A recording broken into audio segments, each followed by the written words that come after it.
पर्व न्यूज। आरंभ एका नव्या पर्वाचा। प्रेम संबंध ठेवण्याच्या मागणीस नकार देत हा प्रकार पोलिसांना सांगणार असल्याचे म्हटल्याने सोसायटीमध्ये हाऊसकीपिंगचे काम करणाऱ्या महिलेचा प्लंबरने मारहाण करून खून केला। ही घटना बुधवारी रावेत येथील एका सोसायटीच्या क्लब हाऊसमध्ये घडली। प्रतिमा प्रमोद यादव वय 32 राहणार रावेत असे खून झालेल्या महिलेचे नाव आहे।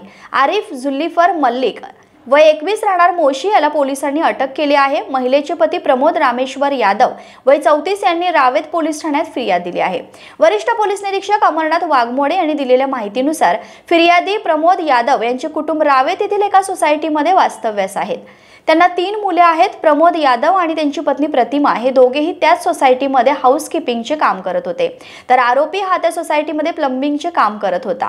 बुधवारी सकाळी 11:30 वाजता प्रतिमा कामावर गेल्या। सोसायटीच्या क्लब हाऊसमध्ये काम करत असताना आरिफ याने त्यांच्याकडे मोबाईल नंबरची मागणी केली, तसेच आपण प्रेम संबंधात राहू असे म्हटले। त्याला प्रतिमा यांनी विरोध केला, तसेच हा प्रकार आपल्या पतीला व पोलिसांना सांगणार असल्याचे सांगितले। याचा राग आल्याने आरिफ याने प्रतिमा यांचा गळा आवळला, तसेच हाताने बेदम मारहाण केली। त्यानंतर प्रतिमा यांना भिंतीवर ढकलून दिले। यामध्ये प्रतिमा गंभीर जखमी झाल्या, त्यातच त्यांचा मृत्यू झाला। हा प्रकार बुधवारी सायंकाळी 6:15च्या सुमारास उघडकीस आला। घटनेची माहिती मिळताच रावेत पोलिसांनी घटनास्थळी धाव घेतली। चौकशी करत पोलिसांनी आरोपी आरिफ याला ताब्यात घेतले। त्याच्याकडे चौकशी केली असता त्याने गुन्हा केल्याचे कबूल केले आहे।